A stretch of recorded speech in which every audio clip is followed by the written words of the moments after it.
I still find we have a lot of room to grow. So we're a relatively small group. Combs Enterprises is about 230 employees. But when I'm in most business settings, most people find that shocking. So I think there's a lot of room to grow to understand the true business of entertainment. So the opportunity to work for Sean Combs to me was interesting and exciting because I thought I could learn something there.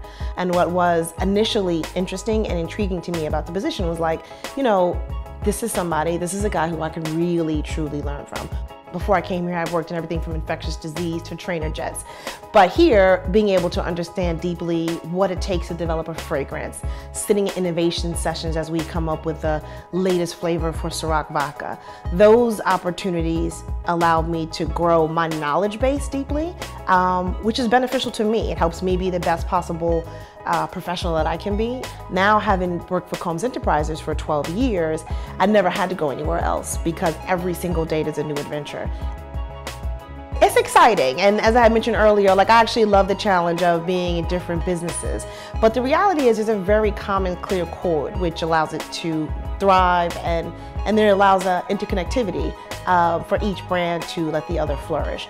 And it is started from the core of Sean Combs in the 90s saying like, I'm interested in building lifestyle brands that naturally fit into your life.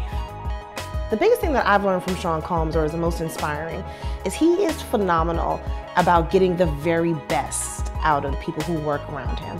What greatness is, sometimes it's really difficult and it requires like you to really look back at good like 6 states ago. The journey from good to great is a real serious, committed, disciplined journey. And he's a phenomenal guide on the road from good to great. You know, the challenge of being a woman in male-dominated industries, which, to be clear, not just in hip-hop entertainment, it was the same thing when I worked at the Department of Defense. The challenge is like any data source, right?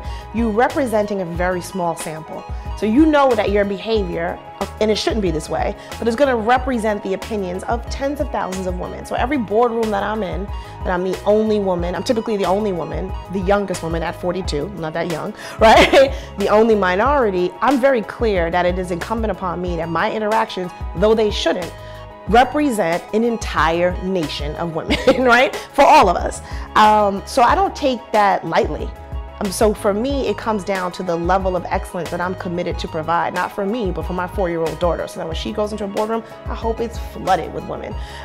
Because I hope that the example that I set was one that said like, golly, I realized that this is not some, it's not some nice to do to have more women in place. Like I'm just really good for business in real life.